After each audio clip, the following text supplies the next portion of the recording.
皆さんごきげんよう、上川薫です。今回取り上げる話題は、ロシア・ウクライナ戦争において日本人の戦死者が出るかもしれないというニュースを取り上げようと思います。現在のところウクライナでは激しい戦闘が行われています。数から言っても、そして投入される兵器の質から言っても、ロシア軍が圧倒している状況ですが、しかし一方においてウクライナ軍も非常に頑強に抵抗を続けており、善戦していると考えられます。しかし兵力それ自体は劣勢であることには変わりなく、ウクライナのゼレンスキー大統領は海外への援助といったものを求めています。現在のところウクライナ側に立って参戦する国というものがない以上、基本的には支援というものは物体やもしくは資金といったものを中心としているわけですが、それ以外の方法もあります。それは義勇兵を募ることです。日本においてもこの義勇兵の募集といったものが行われているので、日本人が何人これに参加しようとしているのか、そのあたりのニュースから私たちにできることは何なのかといったことについて少し考えていこうと思います。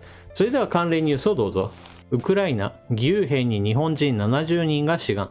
50人が元自衛官。ウクライナ政府がロシアと戦う外国人義勇兵を募集しており、1日時点約70人の日本人が志願している。在日ウクライナ大使館関係者が明らかにした。全員が男性で元自衛官が多く、ウクライナの若い人が亡くなるぐらいなら自分が戦うなどと理由を語っているという。ウクライナのゼレンスキー大統領は2月27日、志願者による外国人部隊を編成すると表明。在日ウクライナ大使館が同日、短文投稿サイトツイッターを通じて共に戦いたい方々として募集した。大使館から募集業務を委託された東京都内の企業関係者によると、1日夜までに約70人の志願の申し出があり、うち約50人は元自衛官だったという。かつてフランス外国人部隊に所属していた人も2人いた。ウクライナ側は従軍させる場合には報酬を支払うことを視野に入れるが、ツイッターではボランティアとして募集。問い合わせの際に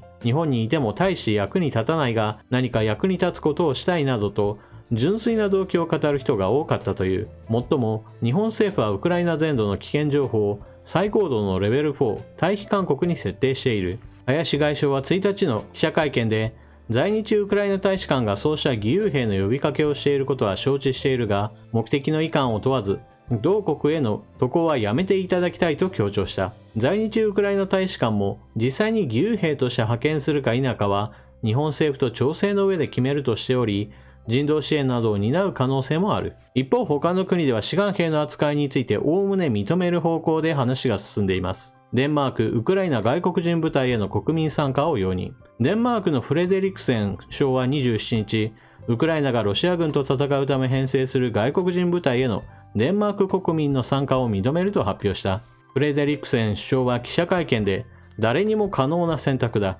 デンマーク在住のウクライナ人はもちろん、この紛争に直接貢献できると思う人全員に当てはまる。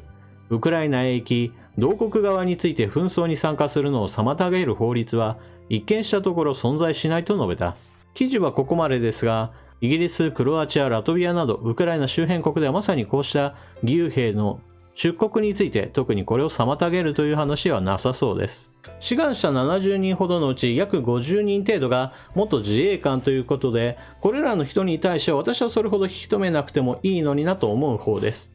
一方において20人程度の人たちは元自衛官でもないということなので、これらの人々に対してはやはり出国は断念してもらうように説得すべきでしょう。そもそもウクライナ側の呼びかけというのは、軍事的な訓練を受けた人というのをある意味最低条件として考えていることをツイッターなどで発言していますから、ウクライナの情勢を見て私も何か手助けをしたいというその心意気はあったとしても、軍事訓練を一切受けていないような人についてはやはりウクライナの外から何かしら応援する活動に参加すべきだと思います。このようにある程度の訓練を行われた人であれば私は行ってもいいんではないかなという理由というのは、基本的にはヨーロッパにおけるそれぞれの人の行動を妨げるべきではないといった話と少し似ている部分があって、少なくともこれらの人にしてみれば戦場に行けば死ぬ可能性もあるし、また死ななかったとしても手足の欠損などまた重大な障害が残ることもあり得るといったことについてはある程度覚悟できている人たちだと思うからです。ただしこのような戦闘への参加といったものを前提とした出国というのは基本的には進められるべきものではないというのも分かってはいます。例えば日本国内においてはそうした戦闘行為への参加については事前予備陰謀罪といったものが規定されており、犯罪として取り締まりの対象となることがあるのです。これはかつて中東で猛威を振るったイスラム国に戦闘参加しようとした北海道の大学生というのがいるのですが、この人に関して事前予備陰謀罪で書類送検されるという時点があったのです。ただしイスラム国というのは実証国家ではありましたが、結局のところ武装勢力に過ぎず国家の意思は全く存在しませんでした。今回のウクライナにおける戦いといったものに参加しましょうという呼びかけに応える人たちというのは、少なくとも日本政府の意思ではないにしろ、ウクライナという国家という一つ後ろ盾がある状態で戦闘参加するわけですから、この犯罪に果たして該当するのかなというのはちょっと疑問に思うところです。また実際のところ運用面においては、ウクライナ側と日本政府との協議により戦場からははるかに遠い場所での後方支援に回るかもしれないということが検討されているそうです。しかしこれについて言っても決して安全なわけではありません。ロシア軍はウクライナ全土に対する空爆を少なくとも最初の頃は行っており、これらについて考えれば自分は後方任務だから全く被害がないはずだなどというふうな、そのような油断というものは決してできる場所ではありません。そのようなことを全てリスクとして承知の上であれば、少なくとも日本政府は今後何が起こったとしても出国させたその許可を与えたことの責任を追及しないといったことを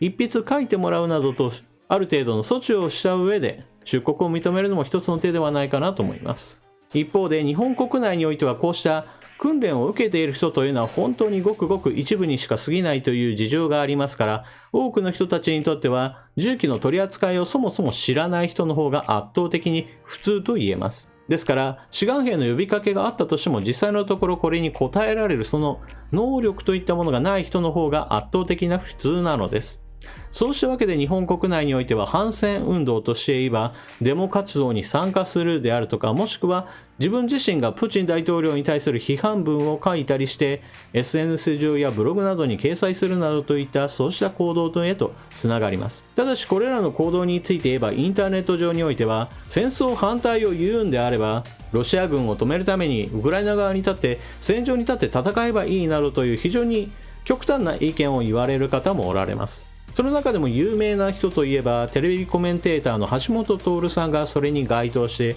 この人の意見にある程度感化された人たちが反戦運動などについてバカにする言動などをしているのは、私は非常に見苦しいことだと思います。人にはそれぞれできることの違いというものがあって当然であり、そして日本人にはこのような志願兵に応募してさあ戦うぞといったことが難しい事情があることは当然考慮すべきです。ですから多くの人々にとってできることというのは、やはり何といっても侵略側に対する批判の言動を取ることによって世の中全体にこうした反戦運動やもしくはロシアの侵略に対する否定的な意見といったものを多くの人たちと共有することにあります。またそのようなことだけではなく、実際的に何か力を尽くしたいと考えた人々の中には人道支援基金であったり、もしくはウクライナに武器供与する国々に対する賛成意見などを述べるといったものも一つの手でしょう。少なくとも寄付金という意味においてはウクライナの領事館が現金での受付を行っています。これらについて言っても別に